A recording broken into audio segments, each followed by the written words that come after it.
Assalamualaikum warahmatullahi wabarakatuh. Selamat siang dan salam sejahtera bagi kita semua. Halo Sobari, Sobat Bayangkara Kediri.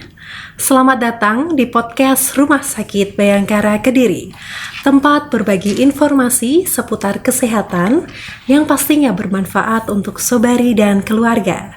Bersama saya Anggita sebagai host. Banyak dari kita yang merasa harus produktif setiap hari, mencapai target, memenuhi deadline, dan menjaga performa dalam pekerjaan. Tetapi seringkali kita lupa bahwa ada satu aspek yang menjadi fondasi dari semua itu, yakni kesehatan mental yang stabil. Nah, untuk membahas lebih dalam dari sudut pandang medis dan profesional, kita kedatangan narasumber yang luar biasa, yaitu Kombes Pol Purnawirawan Dr. Roni Subagio, spesialis kedokteran jiwa konsultan. Selamat siang Dr. Roni, apa kabar dokter? Selamat siang, alhamdulillah baik Mbak Anggita. Baik dokter, terima kasih sudah meluangkan waktunya untuk berbagi ilmu bersama kami di sini dokter. Sebelum masuk materi, jangan lupa untuk like, subscribe, dan juga share. Bagikan link YouTube ini kepada keluarga, teman-teman, dan juga orang-orang terdekat, agar Sobari bisa selalu mendapatkan update informasi seputar dunia kesehatan. Baik, tanpa berlama-lama, saya rasa Sobari dan saya sendiri dokter sudah penasaran untuk mendalami topik hari ini. Sebelum kita masuk ke pembahasan mengenai dunia kerja, saya ingin mulai dari hal yang dasar dulu dokter. Saya yakin masih banyak Sobari di rumah yang masih belum paham betul tentang kesehatan mental. Apa dokter sebenarnya definisi dari mental yang sehat di perspektif lingkungan kerja ini, dok? Ya. Terima kasih Mbak Anggita. Jadi kalau kita berbicara tentang kesehatan, tentu pertama kita tidak bisa memisahkan antara kesehatan fisik ya atau kesehatan badan dan kesehatan mental atau jiwa. Karena dua aspek itu ada pada setiap diri manusia. Setiap diri individu itu pasti mengandung unsur-unsur badan, jiwa, dan juga sosial. Nah, kalau kita mengacu pada Undang-Undang Kesehatan, ya Undang-Undang Kesehatan kita yang terbaru ini kan nomor 17 tahun 2023, ya di pasal 1 ayat 1 itu di undang-undang itu disebutkan bahwa kesehatan itu adalah bukan hanya seseorang itu tidak menderita penyakit, tapi secara fisik, kemudian secara jiwa, dan secara sosial itu juga sehat. Dan juga tidak cukup di situ, Mbak Anggita. Jadi orang yang sehat itu selain tidak ada penyakit, ya, kemudian badan dan jiwanya sehat, sosialnya sehat, juga produktif. Nah, kalau kita berbicara produktif ini kan tentu kaitannya dengan pekerjaan salah satunya, betul. Ya kan? Ya, betul. Jadi apa yang didapatkan, apa yang dilakukan, apa yang dihasilkan itu adalah implementasi atau dampak dari produktif tadi. Nah, lebih lengkap tentu di dalam pasal 74, ya pasal 74 Undang-Undang Kesehatan, kembali lagi nomor 17 tahun 2023. Di situ sangat lengkap sekali apa itu yang dimaksud dengan sehat mental atau kesehatan jiwa. Jadi dijelaskan bahwa seseorang yang sehat jiwanya itu seseorang yang dapat berkembang ya, nggak statis ya, baik secara fisik, secara mental, secara spiritual, dan secara sosial. Jadi bayangkan begitu kompleksnya arti atau makna dari kesehatan jiwa atau kesehatan mental. Tidak cukup hanya di situ. Selain tadi dapat berkembang secara fisik, mental, spiritual, sosial, dan orang yang sehat mentalnya atau sehat jiwanya itu menyadari kemampuannya sendiri. Jadi dia bisa mengukur saya itu bisa apa, mampu apa, gitu. Dia bisa ngukur. Tidak cukup di situ. Orang yang sehat mentalnya itu juga orang atau individu yang mampu menghadapi tekanan. Tekanan itu ya masalah kehidupan, problem-problem, mampu mengatasi itu. Tidak hanya cukup di situ, masih ada lagi tambahnya. Ya, juga selain mampu mengatasi tekanan, juga produktif. Ternyata tidak cukup di situ. Orang yang sehat mentalnya itu selain semua itu tadi, juga harus mempunyai kontribusi pada lingkungannya. Jadi bayangkan, ukuran atau kriteria orang yang sehat, khususnya sehat mental ini begitu kompleks. Banyak faktor di situ. Jadi kita masing-masing ini bisa mengukur diri kita. Seberapa jauh sih sebetulnya kesehatan mental kita ini? Seberapa kuat ya sebetulnya kesehatan jiwa atau mental kita ini? Karena apa yang menjadi ukuran itu sudah tertuang dengan jelas di dalam Undang-Undang Kesehatan nomor 17 tahun 2023 pada pasal 74 ini. Dan kita perlu tahu ya, bahwa undang-undang dibuat itu tidak sembarangan. Undang-undang dibuat itu apapun undang-undangnya itu pasti ada kajian akademiknya. Pasti ada bukti-bukti ilmiahnya. Pasti ada studi-studinya. Nah, dari situ itu yang menjadi patokan. Jadi kalau kita semua ini ingin mental kita sehat, kita cek aja di situ kriterianya. Apakah kita bisa berkembang secara fisik, kemudian psikologis atau jiwa kita, kemudian spiritual kita, ya, aktivitas keagamaan kita, kehidupan sosial kita, kesadaran tentang kemampuan diri, kemudian mampu seberapa kuat ya, seberapa baik kita mengatasi tekanan kehidupan, seberapa hebat produktivitas atau aktivitas positif yang kita lakukan, dan seberapa jauh kontribusi yang bisa kita berikan pada lingkungan di mana kita tinggal. Bayangkan begitu kompleksnya definisi sehat mental itu ya. Iya, Itu Mbak Anggita. Iya, kompleks sekali ya dok. Nah ini kalau tidak dapat penjelasan langsung dari dokter juga pasti kami sendiri juga masih awam gitu ya dok dengan definisi kesehatan mental itu. Nah setelah tahu definisinya ini dokter, tentu ada tanda-tanda yang bisa kita lihat ya dok dalam kehidupan sehari-hari. Nah tanda-tanda bahwa seseorang ini sedang tidak berada dalam kondisi mental yang optimal, kira-kira apa saja dok? Ya, kita kembalikan bahwa mental kita ini tercermin di dalam pikiran kita, ya, proses berpikir kita. Ada di perasaan kita, mood, affect kita, ya. Ada di emosi dan perilaku kita.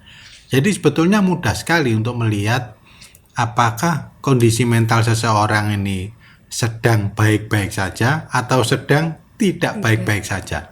Kita lihat proses berpikirnya seperti apa, pikirannya, perasaannya seperti apa, emosinya bagaimana, itu ya, perilakunya bagaimana. Nah dari situ kita bisa tahu apakah dia mengalami perubahan di dalam aspek-aspek itu semua, atau salah satu atau salah dua dari aspek tadi yang berubah. Nah disitulah kita tahu, oh mungkin saat ini kondisi mentalnya sedang tidak baik-baik saja, atau ada masalah, atau bahkan sakit mental atau jiwanya. Dari situ melihatnya. Oh ya, jadi sebenarnya kondisi mental kita yang sedang tidak optimal itu bisa dilihat dari hal-hal sederhana. Betul. Yang kita lakukan sehari-hari, gitu ya dok ya. Emosi perilaku kita itu mencerminkan derajat kesehatan mental kita. Oh gitu. Ya, kita beralih sedikit dokter ke konteks pekerjaan. Ini sering dialami oleh banyak orang nih dok, terutama di kalangan milenial dan Gen Z, di mana usia-usia mereka ini sedang dalam usia paling produktif nih dok. Nah, kalau menurut dokter sendiri nih dok, seberapa besar pengaruh kesehatan mental terhadap produktivitas dan performa kerja kita dokter? Ya, kalau kita mengacu pada definisi tadi ya, sehat jiwa atau sehat mental itu, kan endingnya atau di ujungnya itu kan produktivitas dan kontribusi. Nah, produktivitas kita dan kontribusi kita pada lingkungan. Nah, produktivitas ini adalah aktivitas apa yang kita lakukan, kemudian apa yang kita hasilkan. Nah, selain itu juga bukan hanya itu saja, kontribusi kita di lingkungan di mana kita berada. Nah, lingkungan di mana kita berada itu ya tergantung. Kalau kita itu masih kuliah ya di lingkungan kampus, di lingkungan fakultas. Kalau kita masih SMA gitu ya di lingkungan sekolah gitu ya. Kalau di rumah ya lingkungan masyarakat di mana kita tinggal. Nah, khusus untuk di pekerjaan ya lingkungan di mana kita bekerja. Ada nggak kita produktivitas di situ? Ada nggak kontribusi kita di situ? Nah, itu ukurannya. Jadi kita bisa lihat, bukan berarti kalau kita tidak menghasilkan sesuatu itu kita tidak produktif, tidak. Tapi aktivitas yang membuat lingkungan pekerjaan itu membaik atau meningkat performanya, itu kan sudah bentuk dari produktivitas. Itu. Dan di situ juga kita bisa lihat kontribusi apa yang bisa kita berikan, yang bisa kita lakukan untuk terkait dengan pekerjaan kita di kantor itu. Nah, dari situ udah bisa kita lihat produktivitas dan kontribusinya itu sudah bisa mencerminkan, bisa menunjukkan seberapa baik derajat kesehatan mental seseorang. Ya dokter, berarti berhubungan dengan produktivitas kita selama kita di lingkungan kerja gitu ya dok ya. Nah, ini juga ada beberapa kasus nih dok. Kadang kita itu terlihat sangat produktif gitu, tapi ternyata secara mental itu kita tidak baik-baik saja ya dok. Nah, kalau di era sekarang ini ada istilahnya toxic productivity dokter. Nah, dorongan untuk terus-menerus produktif di setiap waktu, bahkan dengan mengorbankan kesehatan fisik dan mental nih dok. Nah, apakah benar dokter, produktivitas yang tinggi ini tidak selalu berarti seseorang berada dalam kondisi mental yang sehat? Ya, produktivitas di sini kan bukan satu-satunya ukuran ya. Artinya di satu sisi dia produktif, tapi di sisi lain dia tidak normal misalnya. Itu sesuatu ketidakseimbangan itu sebetulnya menunjukkan bahwa sedang tidak baik juga kondisi mentalnya. Misalnya ini, seseorang sangat produktif tapi dia mengabaikan istirahatnya. Seseorang sangat produktif tapi dia mengabaikan aktivitas fisik yang dalam bentuk olahraga yang harusnya dia lakukan. Artinya ketidakseimbangan itu sebetulnya bukan indikasi atau ukuran bahwa seseorang itu sedang baik kondisi mentalnya. Kalau dia tidak seimbang, gitu ya. Kan jelas tadi per definisi dapat berkembang secara fisik, mental, spiritual, sosial. Nah, ini kan harus seimbang nih. Keempat kondisi ini. Kalau tidak seimbang, pasti ada sesuatu yang nggak benar di situ. Pasti ada sesuatu yang salah atau yang kurang. Jadi produktivitas yang tinggi itu bukan satu-satunya ukuran. Produktivitas dan kontribusi itu adalah ujung daripada kesehatan mental seseorang. Hasil akhir daripada kesehatan mental seseorang. Bukan berarti badan, jiwa, spiritual dan sosialnya itu diabaikan, tidak. Ya, jadi harus tetap seimbang ya dok. Tetap harus seimbang. Ya, ini bisa jadi notes untuk sobari, terutama yang merasa selalu dituntut untuk produktif ini dok. Jadi sekarang kan zamannya berlomba-lomba untuk jadi produktif, kerja keras sebagai kuda gitu ya dok. Itu justru ternyata tidak baik ya dok, menunjukkan tidak seimbangan gitu ya dok ya. Nah, kemudian ketika bicara tentang dunia kerja ya dok, seringkali kita ini kan dapat tekanan dari mana saja, dari rekan kerja atau dari atasan atau dari tugas-tugas kita sehari-hari gitu ya dok. Dan tidak dipungkiri nanti bisa berujung pada stres. Ya. Dan kalau stres itu terus berlanjut, ada istilahnya burnout dokter ya. Ya, Burnout ini biasanya juga kalau di kalangan Gen Z itu dianggap biasa dok, padahal kan sebenarnya tidak ya dok ya. Nah kalau secara medis ini dok, apa tanda khas burnout dalam dunia kerja ini dok? ya kembali lagi ya, ujung ya atau hasil daripada kesehatan mental yang optimal, yang bagus itu ya produktivitas dan kontribusi. Itu ya. Jadi kalau pada kasus-kasus burnout itu sendiri kan suatu kejenuhan, Ya, suatu puncak kelelahan psikologis ya. Dan tentu dampaknya pasti menjadi nggak produktif gitu. Karena bagaimana dia bisa produktif, orang dia secara mental emosional dia lelah. Otomatis kan kalau orang mental emosionalnya lelah, inisiatif, motivasi ya, kemudian motorik, psikomotornya itu pasti menurun semua. Dan otomatis kalau seperti itu ya produktivitasnya akan menurun. Jadi semua itu harus dilakukan secara seimbang. Bagaimana menjaga fisik kita, bagaimana menjaga mental kita, bagaimana menjaga spiritual kita, bagaimana menjaga sosial kita. Kalau itu dilakukan secara seimbang, maka insya Allah kualitas derajat kesehatan mentalnya baik. Dan kalau kualitas derajat kesehatan mentalnya baik, pasti produktivitas dan kontribusinya untuk lingkungan di mana dia berada juga baik. baik. Ya, tetap harus seimbang. Gitu Harus ya, Dok, seimbang, ya proporsional. Iya, betul. Nah, burnout ini kan juga biasanya tuh tidak terjadi begitu saja ya, dok. Jenuh Proses di dunia ya. kerja ya. Nah, kira-kira faktornya itu apa saja ya, dok? Apakah ada faktor dari internal juga, faktor Ya. dari diri sendiri, dok? Seperti apa, dok? Ya, jadi sumber stres psikologis itu kan ada 4 ya. Yang pertama kegagalan. Apapun kegagalan yang ada pada diri kita, apakah kegagalan dalam mencapai target, apakah kegagalan dalam melakukan sesuatu, sekolah, bekerja, itu merupakan sumber stres psikologis. Dan kita harus bisa mengatasi itu. Yang kedua, tekanan. Tekanan itu kalau banyak masalah. Ya, banyak masalah dan kita tidak mampu menyelesaikan dengan baik, itu juga bisa menjadi sumber stres. Kemudian krisis.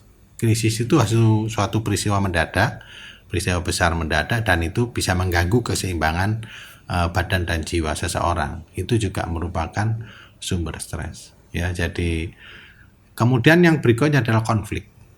Konflik itu kalau kita dihadapkan pada beberapa persoalan, beberapa masalah. Mana yang harus saya dulukan ini? Mana yang menjadi skala prioritas ini? Nah, itu juga harus menjadi pertimbangan ya. Dan ya itulah kadang-kadang dalam suatu waktu ya, kita tuh dihadapkan pada beberapa persoalan, pada beberapa tugas, dan itu nggak akan mungkin kita lakukan secara bersamaan, sehingga kita mesti harus memilih. Memilih mana yang harus didulukan, mana yang bisa dinomorduakan. Nah, itulah kita harus menentukan skala prioritas. Nah, dalam menentukan skala prioritas inilah kemampuan seseorang diuji. Artinya seberapa kuat ya derajat kesehatan mentalnya itu. Karena kita kalau mengerjakan secara bersamaan, waktunya bersamaan, itu sudah menjadi konflik, dan konflik itu sumber stres psikologis. Itu bisa sakit nanti. Ya, betul. Biasanya sistem kebut semalam gitu. Iya, Dok, kalau nggak bisa, bersama. mesti harus ada skala prioritas. Jadi di situ manajemen waktu diperlukan, ya. Kemudian pendelegasian wewenang, ya, berkolaborasi, bekerja sama, itu semua adalah dalam rangka untuk mengelola stres, memanage stres, supaya kita tidak sampai terjadi burnout Burnout tadi. tadi. Nah, bahkan sampai mengalami gangguan mental mah susah nanti malahan. Oh, berarti kalau misalnya nih dok, kita mengalami burnout begitu dok, terus kita sendiri tuh tidak sadar, Ya. tidak menyadari bahwa kita ini sudah jenuh dan mungkin butuh rehat, Ya. butuh healing dulu gitu Ya. dok. Kalau diteruskan ini dok, burnoutnya nih, apakah bisa nanti menjadi gangguan mental gitu dok?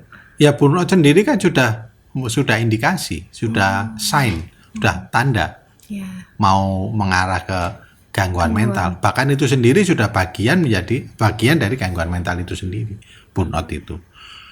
Hanya kalau itu dibiarkan berlarut-larut, tentu kondisinya akan menjadi lebih buruk. Dan kalau di lingkungan pekerjaan, gampang sekali melihatnya. Produktivitasnya turun, kontribusinya juga turun. Itu sudah pasti endingnya. berarti harus mawas diri ya dok kita ya, kalau Ya. sudah mulai jenuh. Ya, harus bisa menjaga keseimbangan. Ya, harus bisa menjaga keseimbangan. Nanti kan ada yang bilang, gampang itu, hanya enak gampang ngomongnya aja. Memang ngomongnya gampang, tapi kan ini suatu teori ya, Iya. suatu fakta dari banyak studi, dari banyak pengalaman. Nah, kalau kita tidak bisa menerapkan teori ini di dalam praktek, ya nggak ada manfaatnya.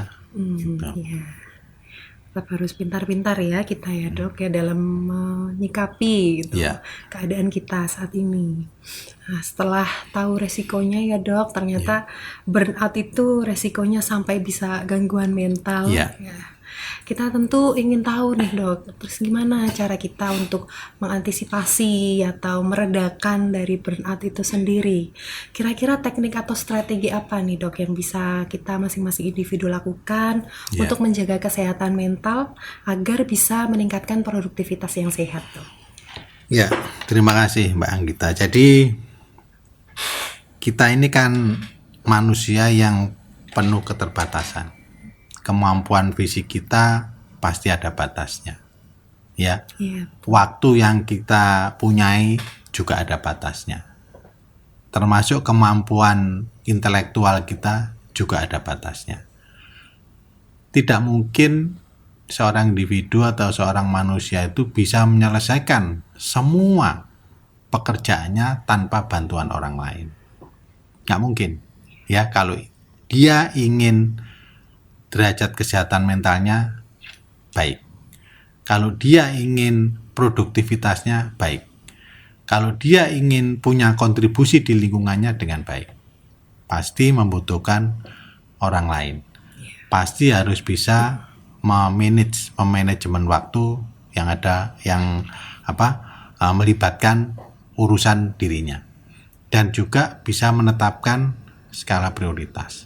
Dan juga bisa berkolaborasi atau bekerja sama atau mendelegasikan tugas atau berbagi tugas dengan orang lain, siapapun orang itu ya. Kalau dia bisa melakukan itu semua, maka insya Allah derajat kesehatan jiwa atau mentalnya baik, dan pada akhirnya kembali lagi produktivitas dan kontribusinya pada lingkungan juga baik, terutama lingkungan pekerjaan kalau katanya dengan pekerjaan. Ya, baik. Berarti kita juga harus sadar diri ya dok bahwa kita ini terbatas Iya, masing-masing individu. menyadari kemampuan dirinya tadi, dan itu kan salah satu kriteria sehat mental tadi. Ya, betul. Dan kita harus juga legowo ya dok. Kadang tuh ada yang tidak legowo untuk Ya. mendelegasikan tugas Nah. begitu. Ya kadang-kadang memang kita berbagi tugas atau mendelegasikan tugas atau pekerjaan itu kan tentu bisa dilihat. Si A bisa apa, si B punya kemampuan apa. Nah itu yang harus menjadi bahan pertimbangan juga dalam memberikan tugas atau mendelegasikan tugas atau kewenangan ya. Ya itu harus menjadi pertimbangan, bukan hanya sekedar berbagi tugas. Ya. Jadi orang itu kan bukan hanya bisa sama-sama bekerja, tapi harus bisa bekerja sama. Ya, betul. Kalau sama-sama bekerja itu kan kesannya sendiri-sendiri. Ya, betul. Kalau bekerja sama itu kan saling support, Betul. saling membantu, saling meringankan, saling melengkapi. Ya, itu bekerja sama namanya. Ya. Jadi kita harus saling bisa membackup ya dok, Iya. rekan kerja satu dengan yang lain. Iya, bukan sama-sama bekerja, tapi bekerja sama. Iya betul dokter. Nah itu tadi kan dari individu ya dok ya. Ini kalau semisal sudut pandangnya diubah nih dok dari sistem kerjanya. Ya, Peran apa dokter yang bisa dilakukan organisasi atau pimpinan ini dok Ya. untuk mendukung kesehatan mental dari pekerja-pekerjanya? ya. Dalam suatu organisasi atau institusi itu kan ada struktur ya. Nah, ada struktur dan masing-masing struktur itu kan ada yang mengawai. Ya. Siapa dia, tugasnya apa, tupoksinya apa, masing-masing bagian atau unit itu, personilnya siapa saja. Nah, dari situ kan bisa dibagi nih tugasnya ini. Yang mengkoordinir siapa, si A melakukan apa, si B apa, si C apa, si D apa, kemudian komunikasi organisasinya seperti apa. Nah, itu yang harus diimplementasikan, bukan hanya ditulis di kertas sebagai tupoksi saja, tapi harus diimplementasikan di dalam praktek bekerja. Dan itu memang kepala unit atau kepala bagian ya, atau top leader sekalipun harus bisa mengorganisir semua kepentingan itu, harus bisa mendelegasikan kewenangan-kewenangan yang memang menjadi tugas masing-masing unit atau bahkan tugas masing-masing individu atau seseorang yang ada di struktur itu. Iya. Gitu. Kalau semua kita lakukan sendiri, Iya. ya mana kuat kita ya. Iya betul dokter. Jangan sampai ya dok jadi satu Ya. orang mengerjakan tupoksi A sampai Nggak Z bisa. gitu. Iya.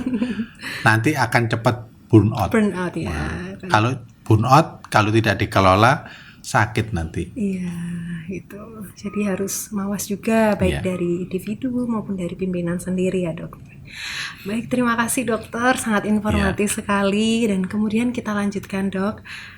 Kemarin sudah ada beberapa pertanyaan dari sosial media kami, dari Instagram, Facebook dan juga WhatsApp. Sudah ada beberapa pertanyaan yang masuk. Namun sebelum ke pertanyaan kita break dulu ya dokter ya untuk melihat tayangan layanan unggulan terbaru dari Rumah Sakit Bayangkara Kediri. Ya. Berikut tayangannya. Rumah Sakit Bayangkara Kediri siap memanjakanmu dengan layanan yang super nyaman. Poliklinik eksekutif memberikan pelayanan prima dengan mengusung konsep one-stop service. Nikmati pelayanan tanpa antrian, ruang tunggu yang nyaman, dan perhatian penuh dari tim medis. Kamar rawat inap VVIP Tribrata. Pelayanan berstandar internasional, dokter dan tenaga medis profesional yang memprioritaskan kenyamanan dan privasi pasien. Klinik pengobatan tradisional didukung terapis ahli yang bersertifikasi. Klinik kecantikan dan estetika dilengkapi dengan alat-alat canggih dan modern serta dokter spesialis dermatologi dan venerologi terbaik. Metode pemecahan batu ginjal menggunakan gelombang kejut, tanpa sayatan dan tanpa rawat inap. Praktis, aman, dan minim rasa sakit dengan layanan ISWL di RS Bayangkara Kediri didukung dengan dokter spesialis urologi terbaik. Layanan Cath Lab RS Bayangkara Kediri membantu mendeteksi dan menangani masalah jantung secara cepat, akurat, dan minim risiko dengan dokter spesialis jantung berpengalaman dan profesional. Layanan MRI 3 Tesla, pertama dan satu-satunya di Karesidenan Kediri. Teknologi pencitraan paling canggih dengan hasil lebih cepat, lebih jelas, dan tanpa radiasi. Mari deteksi lebih dini, tindakan lebih tepat. Dental Center Rumah Sakit Bayangkara Kediri hadir sebagai solusi lengkap untuk kesehatan gigi dan mulut Anda. Meliputi klinik bedah mulut, klinik prostodonsi, klinik konservasi gigi, klinik kedokteran gigi anak, dan klinik gigi umum. Dengan tenaga profesional dan fasilitas modern, kami hadir untuk memastikan Anda mendapatkan perawatan gigi terbaik. Telekonsultasi Rumah Sakit Bayangkara Kediri memudahkan Anda berkonsultasi dengan dokter umum maupun dokter spesialis tanpa harus datang ke rumah sakit. Cepat, aman, dan nyaman dari mana saja. Ingin tampil lebih percaya diri? Klinik Bedah Plastik hadir untuk Anda. Didukung tenaga profesional dan teknologi modern, kami melayani tindakan rekonstruksi hingga perawatan estetika. Solusi aman dan terpercaya untuk penampilan terbaik Anda. Nikmati view terbaik kota Kediri, di Homestay, di Family Spa and Reflexology, serta Cafe Bayangkara. Semua dalam satu area. Kami siap melayani dengan sepenuh hati. Baik, kembali lagi di podcast Rumah Sakit Bayangkara Kediri. Masih bersama dengan narasumber hebat kita, Dr. Roni Subagio, spesialis kedokteran jiwa. Ya. Mohon izin dokter, saya lanjutkan Ya, pertanyaan dari Instagram dan juga WhatsApp. Ini mayoritas pertanyaannya dari DM Instagram ini, dok. Untuk pertanyaan yang pertama, dari Kak Alifah Ratu. Curhat sedikit, Min. Saya sering merasa bersalah ketika melihat teman-teman sebaya saya yang kerja 9 to 5 Senin sampai Jumat, tetapi di akhir pekan mereka masih punya side hustle. Side hustle nih kerja sampingan ya dok berarti. Sedangkan saya merasa sudah lelah fisik dan batin ketika weekend.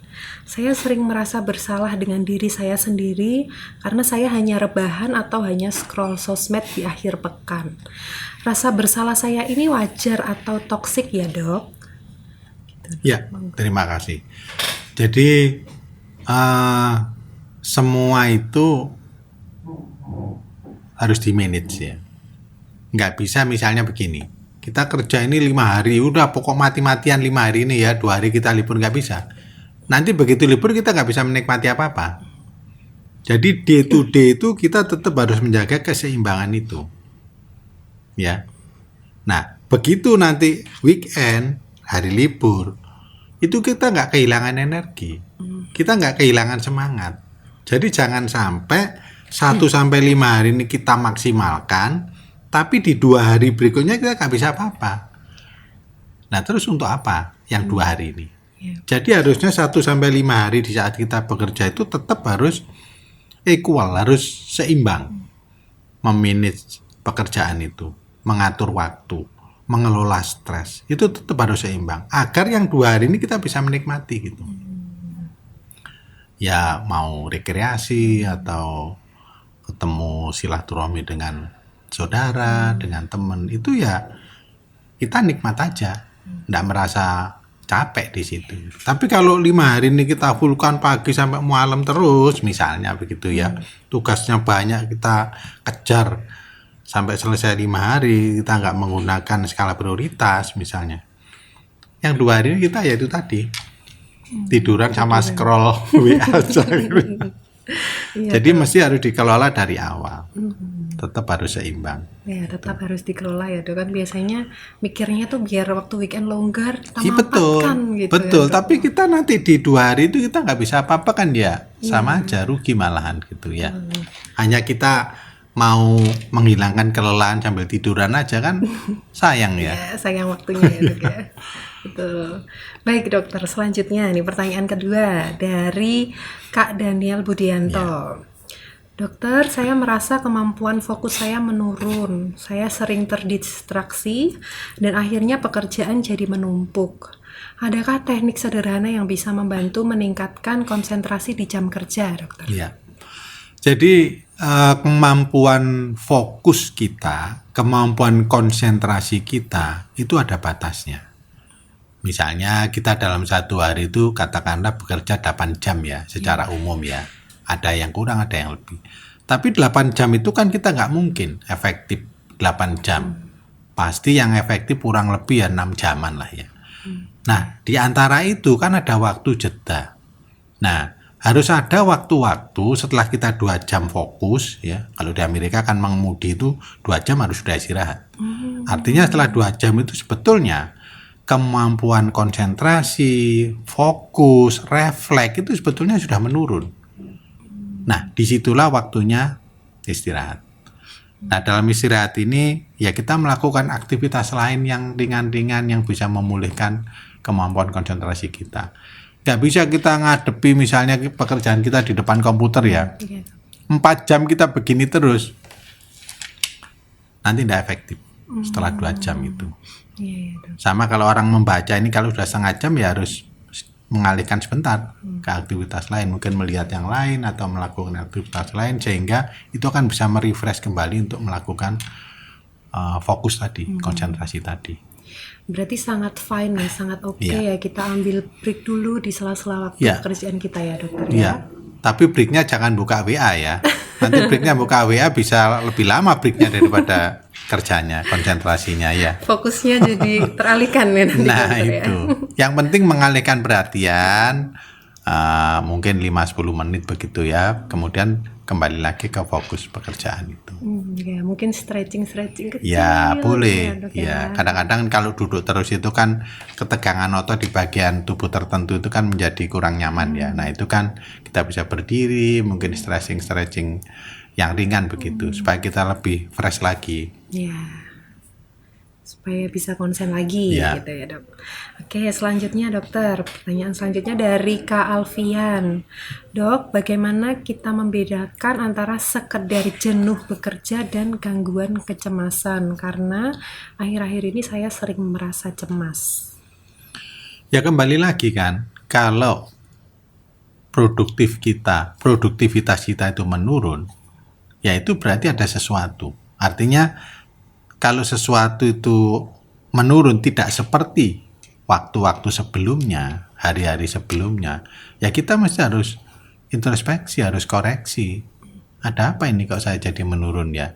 Kok saya menjadi nggak tenang, nggak nyaman, susah tidur, kok semangat saya menurun. Jangan-jangan ini sudah awal dari burnout ya, kalau itu terkait dengan pekerjaan. Nah, di saat itulah kita mesti harus kembali lagi mengalihkan aktivitas itu untuk supaya kita bisa fresh dalam melakukan pekerjaan kita yang baru gitu ya. Kalau enggak, nanti kita berkutat di situ, pikiran kita fokus di situ, kita nggak bisa ngapa-ngapain, ya kan? Ya betul. Karena gangguan konsentrasi, kemudian mudah lelah, nah tentu kan bagaimanapun endingnya kan produktivitas menurun kalau terkait dengan pekerjaan. Iya, betul. Berarti sebenarnya penting ya dok kita untuk merefleksikan apapun Ya. yang kita kerjakan Ya. gitu. Mungkin sebulan sekali gitu ya dok ya, Iya, refleksi. ya kan itu bisa dievaluasi sebetulnya ya. Dan ada banyak kan tool-tool yang kuesioner yang ada di namanya di sosial media. media ya, Ya, di media. yang bisa kita ambil untuk self assessment diri kita sendiri. Ya. Nah, ya asal yang penting kita mengisi kuesioner itu apa adanya yang ada pada diri kita yang ya. kita rasakan. Toh itu juga untuk diri kita sendiri. Nah, nanti dari situ kan ada evaluasinya kalau angkanya sekian, itu artinya apa? Mungkin stres ringan atau stres sedang, dan di situ kan bisa di browsing juga solusinya bagaimana gitu. Itu boleh dicoba, bisa dicoba. Ya, kita harus aware ya dok ketika Iya. sudah ada merasa tidak seimbang atau mulai jenuh Iya. itu berarti ada apa gitu ya dok ya. Ya. Kalau sudah pikiran, perasaan, emosi, perilaku itu sudah tidak seperti biasanya, ada perubahan, nah kita mesti harus introspeksi, Introspeksi. harus aware. Ya. Kenapa ini saya gitu. Radarnya harus Nah, segera menyala ya itu. gitu ya dok. Ya selanjutnya nih dok, dari Kak Mawar Berduri dok. Dok, akhir-akhir ini saya merasa kehilangan motivasi saat bekerja. Padahal ini pekerjaan yang saya impikan dan saya sukai. Ya. Apakah ini normal ya dok? Dan bagaimana cara memulihkan motivasi tersebut? Ya, kalau seseorang itu sudah kehilangan minat, kehilangan kegembiraan ya, kemudian mudah lelah dengan aktivitas yang sedikit atau kecil, itu sebetulnya sudah tanda-tanda burnout itu, atau bahkan itu tanda-tanda depresi sudah. Dan kalau sudah seperti itu, ya harus dilakukan evaluasi ya, konsultasi ya, apa yang sedang kita alami gitu. Karena tanda-tanda atau gejala-gejala dari depresi ya, gejala-gejala utama, gejala-gejala mayor dari depresi itu selain mood afeknya itu depresif ya, seperti orang sedih berlebihan, juga mulai kehilangan minat, kehilangan kegembiraan. Seperti tidak mau melakukan apa-apa, tidak punya keinginan apa-apa. Dan juga mudah sekali capek, mudah sekali lelah dengan aktivitas yang sedikit saja. seperti kehilangan energi begitu. Nah, itu bisa jadi sudah masuk ke gejala-gejala depresi gitu. Nah, seringkali itu yang nggak disadari oleh mereka ya, nggak disadari oleh teman-teman yang mengalami seperti itu, bahwa itu adalah bagian dari gejala burnout atau depresi. Ini berarti tidak terkecuali ya dok, meskipun kita melakukan pekerjaan yang kita suka. Iya, gitu. iya. Yang tadinya suka menjadi tidak suka itu kan sesuatu yang tidak biasa itu. Misalnya biasanya dia melakukan hobi jogging atau olahraga atau rekreasi. Kemudian belakangan ini dia tidak punya keinginan untuk melakukan itu semua. Dan itu bisa menjadi tanda bahwa saat ini sedang burnout mungkin atau bahkan udah depresi. Apalagi ditambahi dengan gejala-gejala lain, gangguan tidur, gangguan konsentrasi, merasa harga dirinya rendah, merasa kurang percaya diri, ya itu sudah lebih lengkap lagi. Gitu ya dok ya. Ini berarti kita juga harus nyala lagi radarnya gitu ya. Kalau sudah mulai bosan, tidak suka dengan apa yang awalnya kita sukai gitu dok.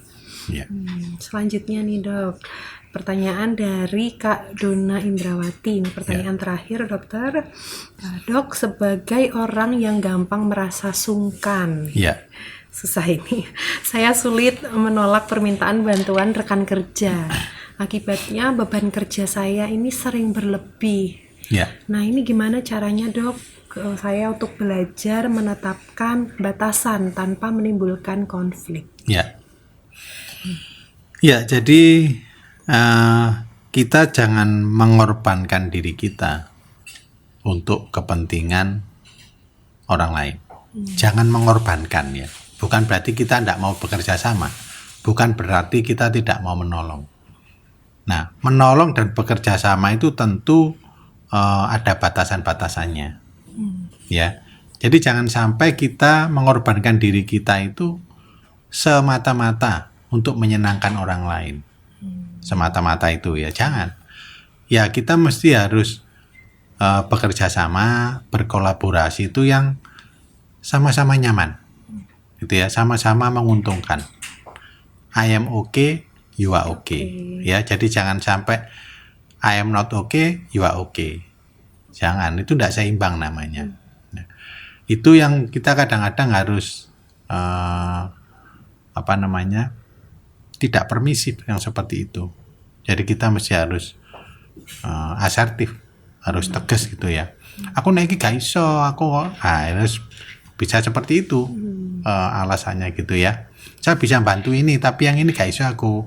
Misalnya hari ini saya harus begini begitu, nah itu harus disampaikan gitu.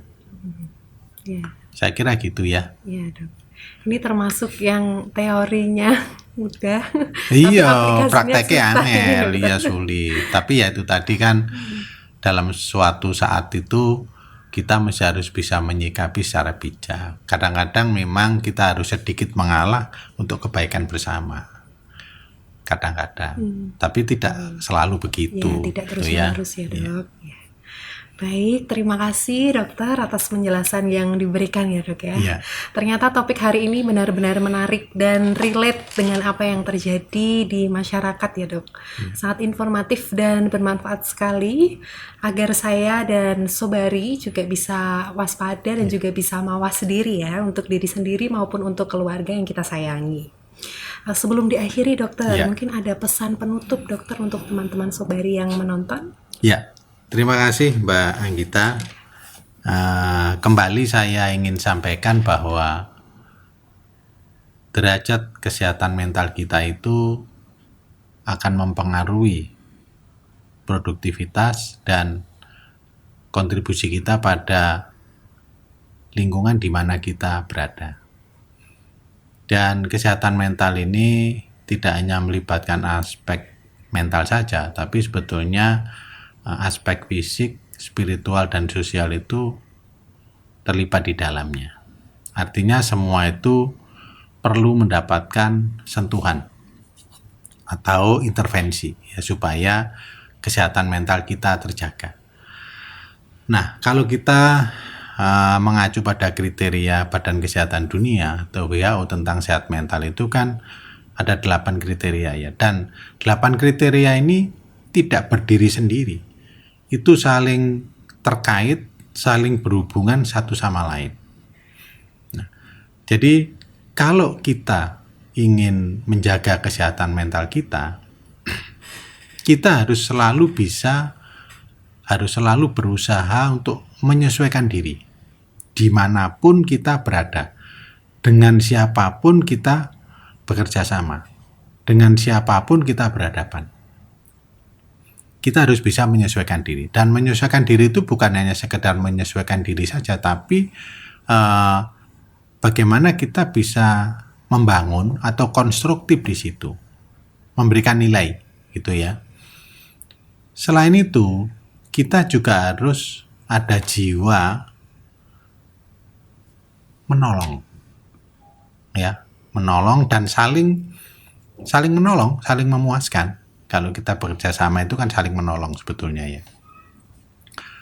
Kita juga di dalam bekerja sama dengan orang lain itu kadang-kadang kan ada perbedaan pendapat, ada perselisihan, bahkan sampai permusuhan dalam tanda kutip ya. Itu tidak boleh kita biarkan. Itu harus kita selesaikan dengan cara-cara yang baik dan konstruktif supaya rasa permusuhan itu nggak ada. Ya katanya kan kalau 1000 teman itu sedikit, 1 musuh itu terlalu banyak kan. Nah, itu harus kita hindari.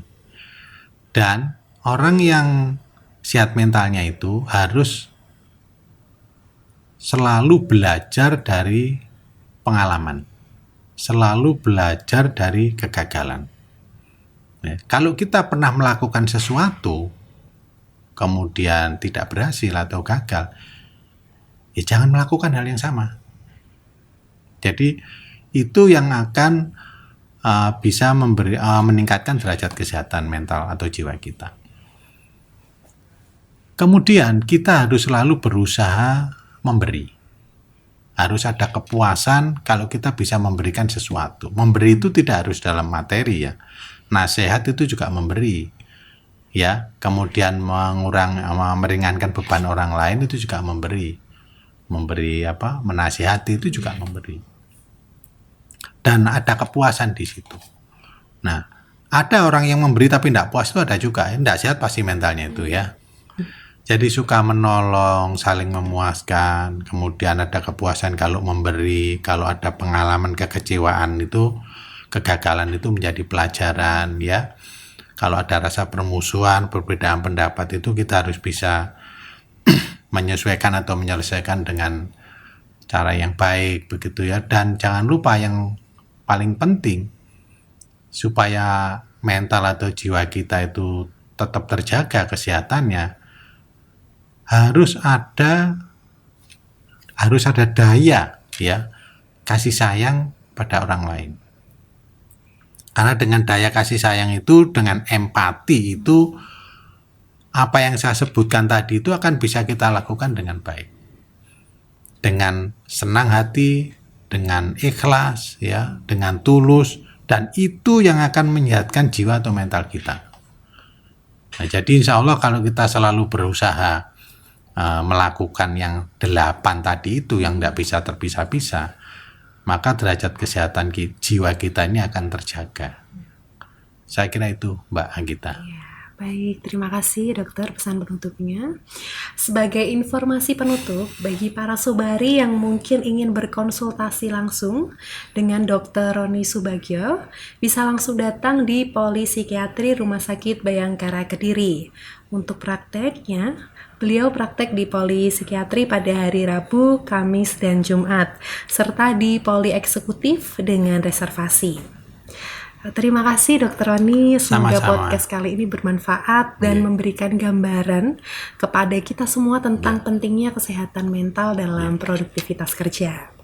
Akhir kata, mewakili panitia yang bertugas, kami pamit undur diri. Sampai jumpa di podcast Rumah Sakit Bayangkara Kediri berikutnya. Salam sehat dan selamat melanjutkan aktivitas kembali. Wassalamualaikum warahmatullahi wabarakatuh. Waalaikumsalam warahmatullahi wabarakatuh.